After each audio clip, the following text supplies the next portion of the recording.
ठाकरे बंधू एकत्र येण्याच्या चर्चेत दरम्यान स्थानिक पातळीवर नेत्यांचं मनोमिलन। नाशिकमध्ये मनसे कार्यालयाच्या सत्यनारायण पूजेला उद्धव ठाकरेंचे पदाधिकारी, मनसेच्या राजगड कार्यालयाचं नूतनीकरण। शिवसेना मनसे युतीबाबत आदित्य ठाकरेंनी राज ठाकरे यांना फोन करावा। राज ठाकरेंचे पुत्र अमित ठाकरेंचं आवाहन। युतीसाठी आम्ही सकारात्मक असल्याचं ठाकरेंकडून संजय राऊतांचं उत्तर।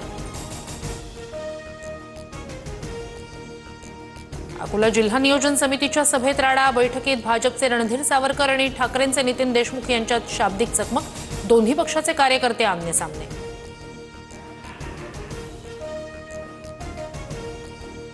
ग्रामीण भागासाठी मिळालेला 29 कोटींचा निधी परत गेला। ठाकरेंच्या नितीन देशमुख यांचा आरोप। तर बैठकीदरम्यान काही लोकांनी शूटिंग केल्यानं वाद झाल्याचा भाजपच्या रणधीर सावरकर यांचा दावा।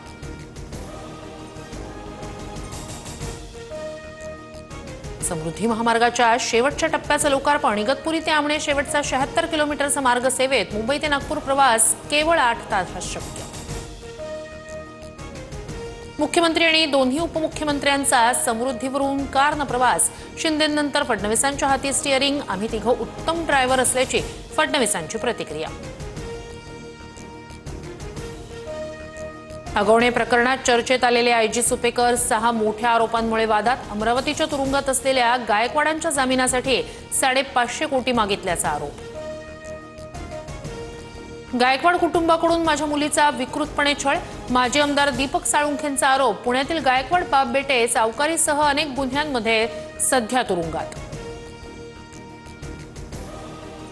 दिवाळीत कैद्यांच्या फराळातही सुपेकर यांनी 5 कोटींचा घोटाळा केल्याचा राजू शेट्टींचा आरोप। वादग्रस्त मेहुण्याला पोलीस दलात प्रमोशन दिल्याचाही दावा। दमानियांकडून सुपेकर यांच्या निलंबनाची मागणी।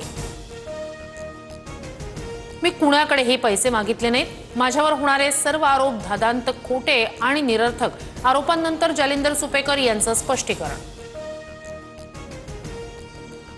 जेसीबी जप्त करणाऱ्या हगवणेंच्या 3 भामट्या एजंटना पोलीस कोठडी।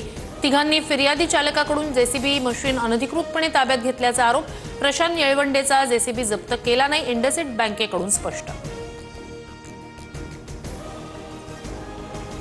लक्ष्मण हाकेंनी 8 दिवसात अजित पवारांची माफी मागावी, अन्यथा हाकेंना निपटवून टाकू। राष्ट्रवादीचे प्रवक्ते प्रशांत पवार यांची लक्ष्मण हाकेंना धमकी। मुंबईतील चर्चगेट रेल्वे स्थानकात आगीची घटना। केकच्या दुकानाला लागलेल्या आगीमुळे परिसरात मोठ्या प्रमाणात धुराचे लोट। कोणतीही जीवितहानी नाही। राज्यातील 3 वर्षापासून रखडलेल्या प्रलंबित 903 योजनांची प्रशासकीय मान्यता रद्द। राज्य सरकारचा निर्णय। भूसंपादन, स्थानिकांचा विरोध आणि ठेकेदारांच्या असहकार्यामुळे योजना रखडल्याची माहिती। देशातील कोरोना बाधितांचा आकडा 4866 वर। महाराष्ट्रातही 526 सक्रिय रुग्ण, तर राज्यातील 17 जणांचा कोरोनामुळे बळी। मुंबईत कोरोनाचे निम्म्याहून अधिक बाधित रुग्ण। चिन्नास्वामी स्टेडियम बाहेरील चेंगराचेंगरी प्रकरणात कर्नाटक सरकारची पोलिसांवर मोठी कारवाई। पोलीस आयुक्तांसह इतर बड्या अधिकाऱ्यांचं निलंबन। बंगळुरू चेंगराचेंगरीच्या दुर्घटनेनंतर आरसीबीवर गुन्हा दाखल, तर कर्नाटक क्रिकेट असोसिएशनसह इव्हेंट कंपनीवरही कारवाई। विजयी जल्लोषातील नियोजनात बेजबाबदारपणा दाखवल्याचा एफआयआरमध्ये उल्लेख। राज्यात मान्सूनपूर्व पावसानं 64,000 हेक्टरवरील पिकांचं नुकसान। अमरावती जिल्ह्याला सर्वाधिक फटका, तर फळपिकं, भाजीपाला जमीनदोस्त। ईशान्य भारतात पूरस्थिती कायम।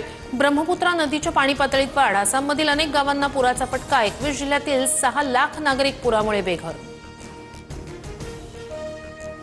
पंतप्रधान नरेंद्र मोदी उद्या जम्मू काश्मीर दौऱ्यावर। जगात सर्वात उंचावर असलेल्या चिनाब पुलाचं उद्घाटन करणार। कटरा ते श्रीनगर वंदे भारत एक्सप्रेसलाही हिरवा झेंडा दाखवणार।